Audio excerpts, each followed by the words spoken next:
Rais William Ruto katika pwani ya Kenya imeacha kimbunga cha siasa za urithi mwaka 2022, si tu chamani jubilee bali mawimbi ndani na nje ya chama cha ODM baada ya Ruto kudai kuwa kiongozi wa upinzani Raila Odinga ana njama fiche ya kumtimua katika Jubilee kupitia salamu zake za heri na Rais Uhuru Kenyatta. Francis Mtalaki anadadisi siasa ama anadadisi zaidi kwenye taarifa ambayo ametuandalia.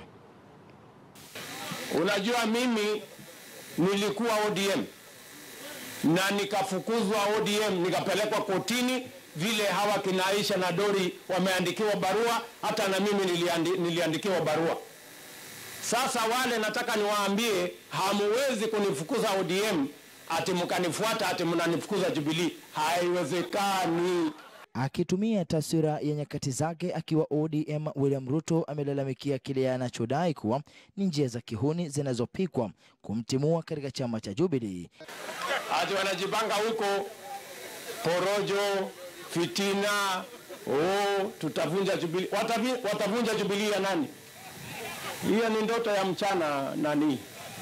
Hiyo msahau kabisa. Sometimes you can succeed by working as an opposition, but sometimes you can also succeed by working inside and providing the position that you want. So you can destroy something from the outside or from the inside. Given the history he's had with the ODM leadership, claiming that he was kicked out, then it makes sense for him to be quite uncomfortable for the Honorable Raila to be around the Jubilee government, because that blocks his sphere of influence in some way. And then again, he's a competitor to him, given that also Honorable Raila might be a candidate for 2022. So he sees him as a threat. Currently, the sitting president is not a threat to anyone. So the only other threat would be the Honorable Raila Odinga. So for any other candidate who wants to compete in 2022, will definitely have jitters to see such a leadership close to the base that he is conversant with. Lakini je, matamshi yake yanaweka wapi salamu za heri kati ya kiongozi wa upinzani Raila Odinga na Rais Kenyatta? It's a handshake between two individuals to try to bring leadership into the country, to try to bring unity into the country. However, that kind of friendship does not augur well to the DP, because it takes away a little bit of the support base that he was interested in. The real intention of the handshake remains with the two people. They met, the two of them, and they know exactly what the handshake means. Sometimes it is important to also understand the philosophy behind human action. So I think the philosophy behind the handshake is bigger than what Kenyans see. Wachanganuzi wa masuala ya kisiasa Maimuna Mwidau na Profesa Halima Shauri wanaonya kuwa baadhi ya viongozi wameanza kuirindima ngoma yake William Ruto, huku wakisahau maendeleo katika pwani ya Kenya. Lakini kuna pangwa misafara mingine hapa ya watu kuja kupiga mdomo, sisi tukatike viuno. Viuno vina shughuli hivi. Hatukatikii tena watu ovyo ovyo. Wajana na hawa watu wamepoteza njia.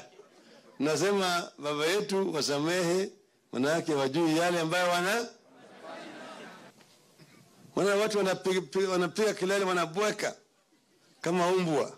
Na wale wanaosema wabunge hawana watu, nyinyi ni kina nani nyinyi? Nyinyi ni kina nani nyinyi? Swala ni lile lile, hatujaweza kulitatua.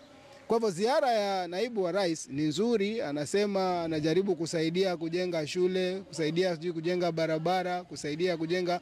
Hayo ni mambo yenye ni ya kuongeza katika kile kilio asilia. Kwa hivyo kuweza kuitweka pwani na mtu kuweza kuishika pwani ni rahisi sana kwa kugusa mishipa, kwa sababu hata moyo una mishipa yake. Kuna mishipa midogo na mishipa mikubwa yenye inapeleka damu katika moyo. Katika pwani pia kuna mishipa mikubwa na mishipa midogo ya masuala ya kimaendeleo. Mshipa mkubwa ardhi, mshipa mkubwa historical injustice, mshipa mkubwa marginalization, mshipa mkubwa insecurity. Basi tunayemtembea naye saa hizi ni William Samoei Ruto, na watu wanasema mwenda kisimani mapema hupata maji maenge. To some extent, yes. If you have seen what he did recently, he was giving out title deeds. And if you have been listening to the coastal leadership, they've always been complaining that coastal people are not entitled to their land. They're still squatters. However, this is a strategy that has been tried before. And he's just continuing with the game. Does it make an impact to the coast people? I don't think so.